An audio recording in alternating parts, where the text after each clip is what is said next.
What's up, everybody? It's your favorite show, Get a Bucket. I'm your host, Train. As usual, hope you're all having a wonderful, wonderful day.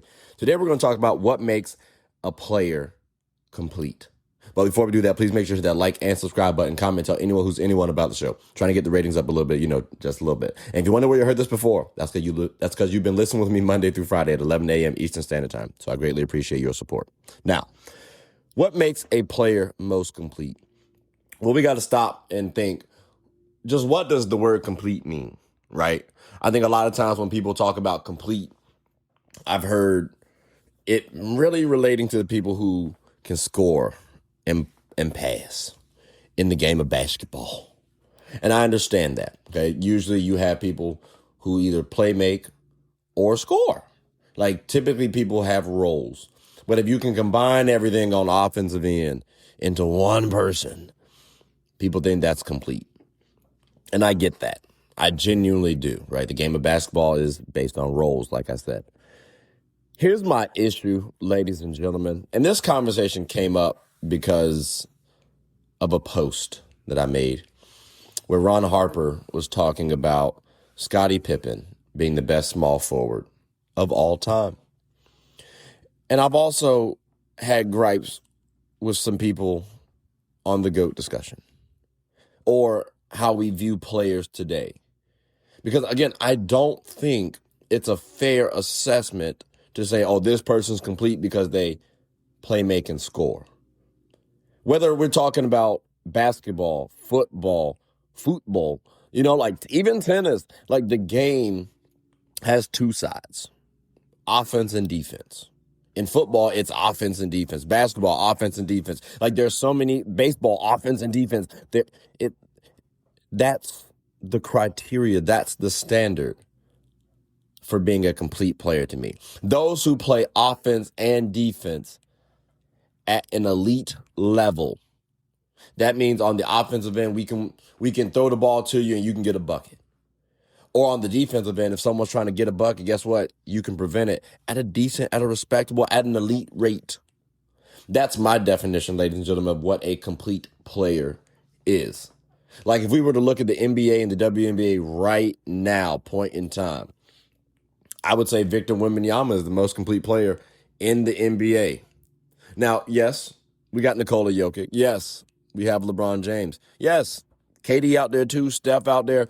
Heard you, right? And again, when people think complete, they think about offense centered, like scoring, like playmaking. I kept hearing Bron's a more complete player than Kobe Bryant. Why? Because Bron could score the ball and pass. Well, correct me if I'm wrong. Can't Kobe pass? He averaged 5 assists for his career, which I think Bron's at 7. So we're saying a 2-assist difference is saying that one person can pass and one person can't. I think Kobe was also a complete player. Jordan was also a complete player. These players played elite level basketball on both sides of the court. And hear me out too, ladies and gentlemen, because we love to throw things like accolades out there, right? Well, if y'all call LeBron James the most complete player, well, his all defensive numbers don't quite compare to that of Kobe or Jordan. And I'm not making a case for the GOAT discussion, not directly. I'm just simply saying when we're talking about complete players, ladies and gentlemen, we need to stop and think, right? Like Nikola Jokic versus Victor Wembanyama. On offense, Victor can give you very quality, very similar production. Now, the playmaking, sure, that leans Jokic, goes without saying. But the scoring aspect, especially at this young age, I think it's fair to say that Victor Wembanyama can go toe-to-toe with Nikola Jokic. Now, on the defensive end, leaps and bounds better than Nikola Jokic. Leaps and bounds. So for me, I'm comparing the offensive end, which I can't say Nikola Jokic is leaps and bounds better than Victor Wembanyama on offense. But I can say that for the defensive end. I actually can. So for me, the most complete player in the NBA is Victor Wembanyama. Just like if we were to talk about the WNBA, right? I would say the most complete player is, in fact, A'ja Wilson. It's not Brianna Stewart, although that's a close runner-up. It's not Nafisa Collier, although, again, that's a close runner-up for sure. And if you want to put them as the most complete player, I hear you. I do. especially with Fee and Breanna Stewart. They can defend and play offense at an elite level.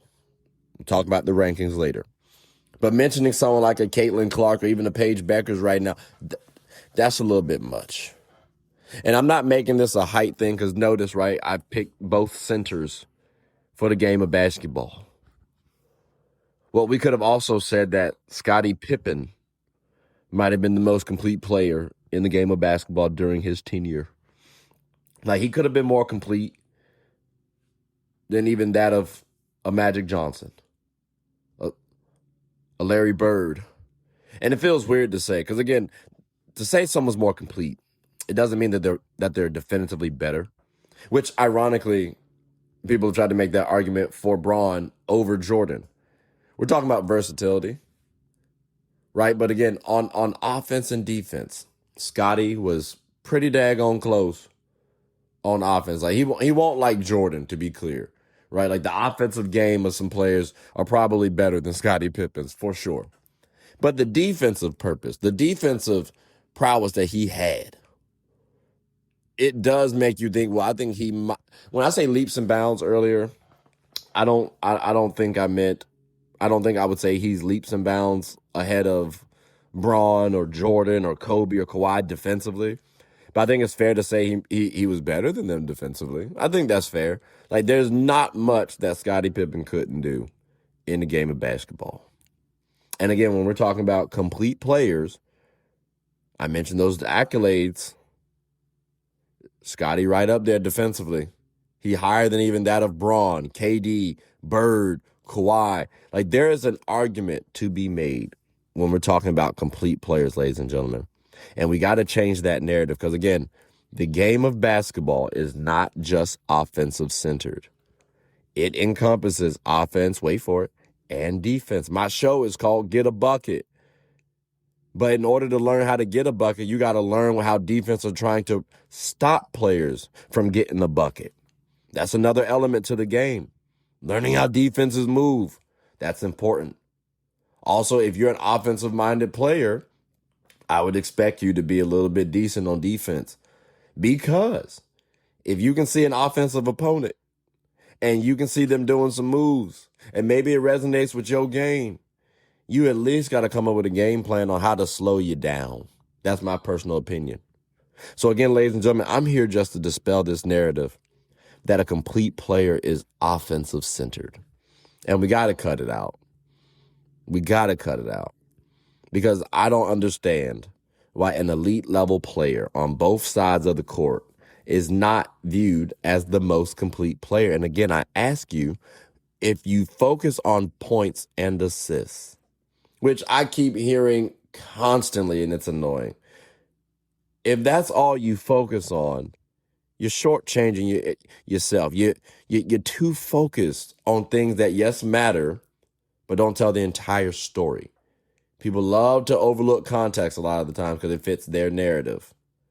We hype up a Caitlin Clark. While a good player, do not get me wrong.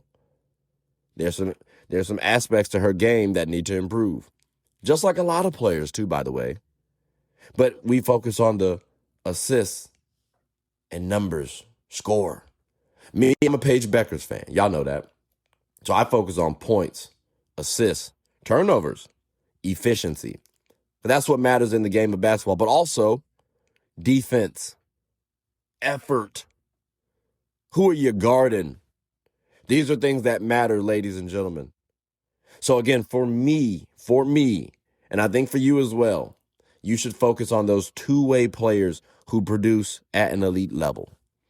The Jaylen Browns of the world, ladies and gentlemen, those guys should be viewed as the complete players. Stephon Castle is on his way. Dylan Harper is on his way. AJ DeBonsa is on his way. Cooper Flagg is on his way. I personally would take Cooper Flagg over Luka Doncic because to me, Cooper Flagg is the more complete player. He plays defense and offense, and his offense is going to get to where Luka's is at some point in time. He might not have the 38 points and 8 assists, but the ability to play alongside anybody, because that's what Coop can do. He can play on ball and he can play off ball. But then his defense is much more impactful.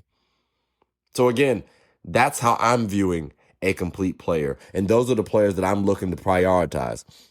Hence some of my gripe with with with the Lakers right now, because I'm still going back and forth if I want to use mine.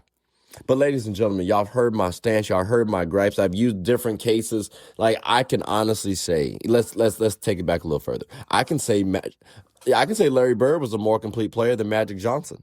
Magic Johnson was accused of not being able to move his puppies on defense. Now, whether that's true or not is another discussion, but Larry Bird, he's not at the level of Pippen, to be clear. He's not at the level of Kawhi, but he was still a quality defender for sure. So again, for me, I would look at Larry Bird as being a more complete player than Magic Johnson. NBA careers, you could say Magic over Larry. But who was the more complete player? Larry Bird. But again, ladies and gentlemen, y'all have heard my thoughts, y'all heard my gripes, y'all heard my take. Now I got to hear from you. What do you all think about this thus far? Do you view a complete player as somebody who can pass and score at a pretty productive level? Or would you say it's more about scoring and defending? Like, that's what I'm curious about. Because if you're going to focus on assists and scoring primarily, well, then respectfully, you need to say that someone like a D'Angelo Russell or even an Austin Reeves is better than someone like a Shai Gilgeous-Alexander. No, that might not be that good. A Dylan Harper. And I don't think that's the case. I really, truly don't. Or maybe even a Stephon Castle. And I don't know if that's the case. I really don't.